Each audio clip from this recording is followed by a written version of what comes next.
I remember during his first term, he was unaware that Britain was a nuclear armed power. Um, of course, the other week he made some most outrageous comments about, no other country helped in Afghanistan, and we Mm. know we lost many lives coming essentially to America's defence on the only occasion where Article 5, that's the sort of one country's attacked and all countries defend them, was ever enacted, and that was for America after 9/11. So he is ignorant of these kind of global facts. And I think you have to kind of start from scratch every time and remind him every time why we're doing these things. So actually, he should welcome this. This is 10 countries acting in its own backyard in order to protect its own region, particularly against Russia. And there's nothing for him to dislike about it. But I do hope that our new ambassador has made that very clear to him. Donald Trump forced everyone to think about the risks in the region around the North Pole by saying he wanted to take over Greenland to protect America from Russia and China.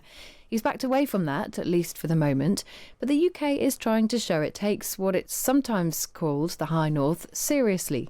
Hundreds of British troops will be sent to Iceland, the Danish Straits and Norway. The major Joint Expeditionary Force exercise, codenamed Lion Protector, is part of the Ministry of Defence's plan to step up in the face of rising Russian aggression. Former Defence Secretary Grant Shapps joins us now. Good morning. Morning. Do you welcome this announcement the Defence Secretary is making today? Yeah, absolutely do. And actually, I think the Joint Expeditionary Force, or JEF, is kind of one of those hidden gems that, probably most people have never heard of. But it's actually 10 countries led by the United Kingdom, which have got together to carry out things like these exercises and protect what's called the High North. So that's really kind of the Baltic region, the Northern Atlantic, the kind of readiness around that ring where Russia's influence would be very high. So yeah, this is a positive move. I mean, there are two elements to this story. So there is the JEF, the Joint Expeditionary Force exercise that you mentioned, and I think a lot of people have welcomed that. But there is also this question of a swap, if you like, of the UK and American forces when it comes to bases and their location. Some people are interpreting this as America gaining dominance. Can you just explain what's happening and what your interpretation of it is? Mm. Yeah, I mean, look, this does come in the context of Donald Trump, of course, as well as the threat from Russia. And I think we have to be realistic. Trump has made very clear that Europe needs to look after Europe's own backyard. And so there is that context to this. But the Joint Expeditionary Force, for that reason, it literally exists in order to ensure that we can protect the northern border better. 120 million people, by the way, live in the area of the Joint Expeditionary Force in countries.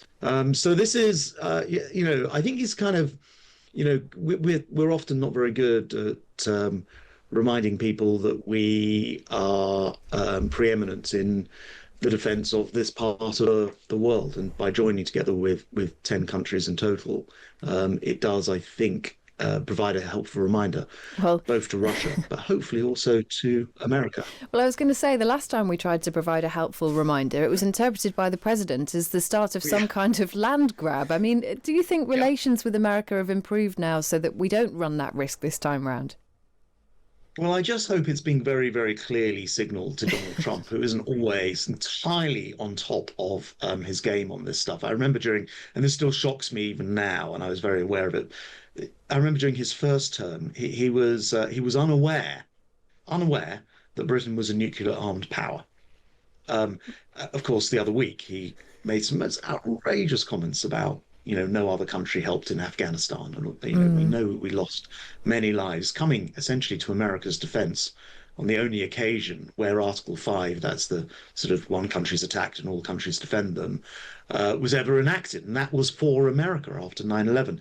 So he is ignorant of these kind of global facts. And I think you have to kind of start from scratch every time and remind him every time why we're doing these things. So actually, he should welcome this. This is 10 countries acting in its own backyard in order to protect its own region, particularly against Russia.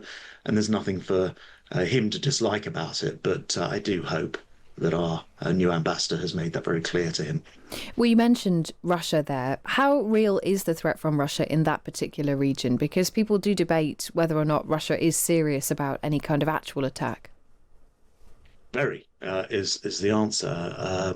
If you think about the countries in the Joint Expeditionary Force countries, so the JEF countries, there are any number of them who would, I'm just trying to say off the top of my head, who would share borders with Russia.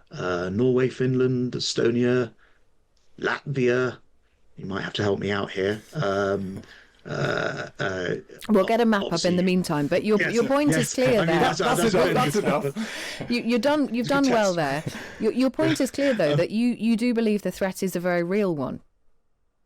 Yeah, it is the case that Russia, and they've done this for many years, but much more aggressively of late since Ukraine, harass, um, seek to cut cables, look for ways to divert our resources and much else in anywhere where they border these European countries. And I think, people forget the massive influence that the UK is able to have through things like the Joint Expeditionary Force over this.